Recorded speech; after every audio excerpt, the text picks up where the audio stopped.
Hello மக்களே, இன்றைக்கி நம்ம நூல்கோல் குருமா எப்படி பண்ணுறதுன்னு பார்ப்போம்.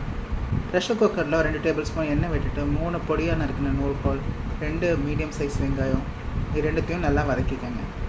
ஒரு 5 நிமிஷம் வதங்கினதுக்கப்புறமா 1 டேபிள் ஸ்பூன் இஞ்சி பூண்டு பேஸ்ட் போட்டு அதோட பச்சை வாசனை போகிற வரைக்கும் நல்லா வதக்கிக்கங்க.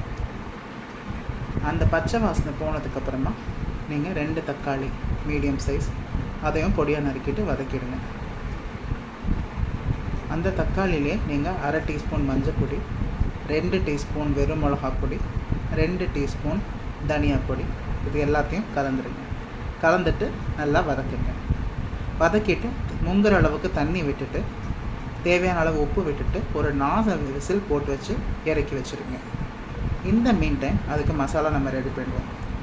ஒரு அரை முடி தேங்காயில் 3/4 வாசி, ஒரு 5 முந்திரி பருப்பு, 1 டீஸ்பூன் கசகசா, 1 டீஸ்பூன் சோம்பு, இது எல்லாத்தையும் போட்டு மையாக அரைச்சிட்டு அந்த கொதிக்கிற குருமாவில் மிக்ஸ் பண்ணி நல்லா கிளறி விடுங்க. அதுக்கப்புறம் ஒரு 1/2 டீஸ்பூன் ஸ்ரீலங்கன் கரம் மசாலா பொடி போட்டு கிளறுங்க.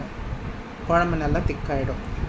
நல்லா வாசனை கமகமான்னு வரும்போது நீங்கள் அதில் பிச்சு போட்ட கருவேப்பிலையும் பொடியாக நறுக்கின கொத்தமல்லி தலையும் போட்டு இறக்கிடுங்க.